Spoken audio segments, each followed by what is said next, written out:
Buenas noches. Respecto a las dificultades que he venido observando frente al trabajo con las fuerzas eléctricas, en cuanto al trabajo con ángulos, pues he decidido realizar este videito en el cual quiero especificar cómo se van a trabajar con los diferentes catetos, teniendo en cuenta las fuerzas en las que estamos trabajando, ¿no? Por ejemplo, si tenemos una fuerza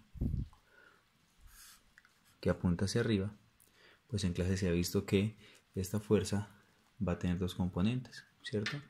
Dos componentes, una componente en X y una componente en Y. Digamos que esta es una fuerza eléctrica 1, por decir algo. Entonces es una fuerza eléctrica 1 en X, fuerza eléctrica 1 en Y. Entonces, si yo quiero hallar las componentes de esta fuerza, teniendo en cuenta este ángulo θ, yo puedo decir que este cateto que está acá es el cateto opuesto y este es el cateto adyacente. ¿Por qué? Porque el arco del ángulo une la hipotenusa, que siempre la hipotenusa va a ser el vector original, con el cateto adyacente. Entonces, cuando estamos trabajando con triángulos, o sea con componentes, el cateto adyacente, que es este adyacente, el cateto adyacente trabaja con coseno, y el cateto que no une el arco del ángulo, que sería este es el adyacente, el opuesto, opuesto. Y el opuesto trabaja con el seno, ¿sí? Por ejemplo, si yo tengo acá una fuerza eléctrica de 3 y aquí tengo un ángulo de 30 grados, entonces aquí voy a tener las componentes tanto en X como en Y. Fuerza eléctrica en Y, fuerza eléctrica en X. La fuerza eléctrica en X, entonces, ¿cómo hacemos? ¿Qué hacemos para hallar la fuerza eléctrica en X? Pues tomamos la hipotenusa, que es 3, por el coseno del ángulo, 30. Y acá sería la hipotenusa por el seno del ángulo, que es 30. ¿Sí?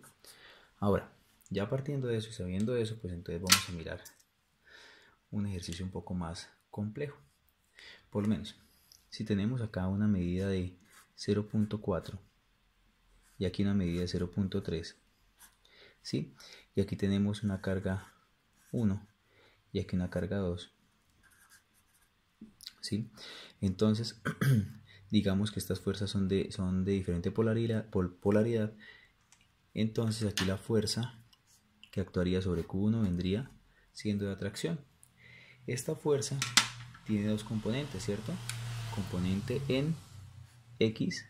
¿Por qué la pinto hacia allá? Porque aquí tenemos que este vector, si le hacemos una proyección sobre el eje X, que son las horizontales, vendría hacia la derecha.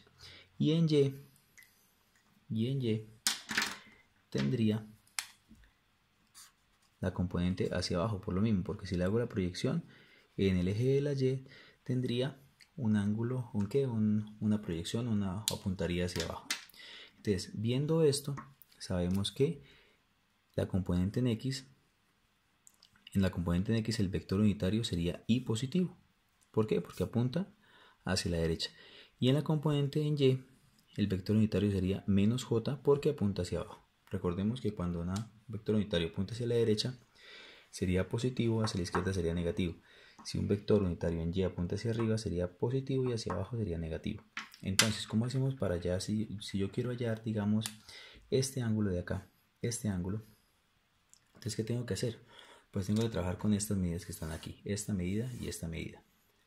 ¿Cómo hago con esas medidas? Fíjese que si yo hago este mismo triángulo que está acá, aquí 0,3, aquí 0,4, y quiero hallar este ángulo, ¿cierto? Este ángulo, como yo tengo cateto opuesto, ¿cierto? Y adyacente, cuando tengo los catetos puedo trabajar con tangente a la menos 1, tangente a la menos 1 de opuesto sobre adyacente, ¿sí? Ese valor ahí me daría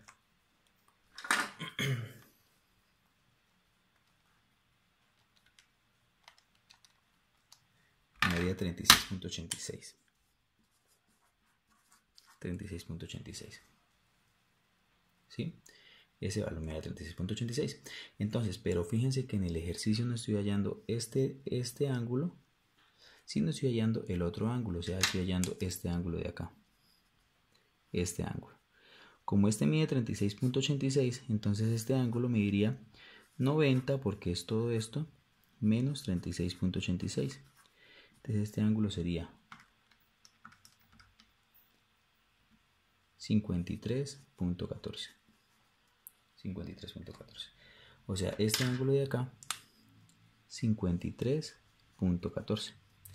Entonces, aquí, bajo ese orden de ideas, entonces esta componente de este vector sería el cateto adyacente. ¿Por qué? De nuevo, porque el arco une la hipotenusa, que siempre va a ser el vector, con el adyacente. Y este de acá va a ser el opuesto. Entonces ya sabemos que el adyacente trabaja con coseno y el opuesto trabaja con seno. Entonces, digamos, si yo tengo aquí este vector que mide 5, diría que la componente en x sería 5 por coseno de 53.14. Y para y, 5 por seno de 53.14. 53.14 newtons, ¿no? Ahora, cuando estamos trabajando con fuerzas, con una fuerza resultante, si yo quiero hallar una fuerza resultante en la cual yo tengo aquí primero un vector, digamos Fe1, aquí tengo otro vector así, Fe2, ¿sí? ¿Qué pasa? Yo tengo con este vector va a tener solamente componente en Y. ¿Por qué? Porque apunta hacia arriba. Pero este de acá va a tener componente en X y componente en Y. O sea, Fe2X, Fe2Y. O sea, este tendrá una J positiva. ¿Por qué? Porque apunta hacia arriba. Esto sería J negativa y esto sería Y positiva porque apunta hacia la derecha. ¿Qué haríamos acá? Pues primero tendríamos que hallar el ángulo de inclinación de estos dos. Digamos, si hallamos este sería el cateto adyacente. ¿Por qué? Porque une el arco. Y este sería el cateto opuesto. Recordemos que el adyacente trabaja con coseno y el opuesto trabaja con seno. Si yo quiero calcular la resultante, pues tomo los vectores que tengan J, los sumo, los restos según el caso, y las componentes que tengan Y. Y luego ahí me daría el vector resultante. Digamos que esto aquí me dio 3 newtons, aquí me dio 5 newtons y aquí me dio 2 newtons. Entonces la fuerza resultante en X sería solamente 2 porque solamente tenemos este. Y la fuerza resultante en Y sería 5 negativo más 3. ¿Por qué 5 negativo? Porque la componente está negativa. Entonces aquí sería menos 2. O sea, la fuerza resultante 2 en Y menos 2 en J. La magnitud de este vector sería raíz de 2 al cuadrado más menos 2 al cuadrado. O sea, sería raíz de 8. Y el ángulo de inclinación tangente a la menos 1 de la componente en Y, que sería menos 2, sobre la componente en X, que sería 2. O sea, menos 45 grados. Que abriría, por ejemplo, si tenemos estos dos vectores, esto abriría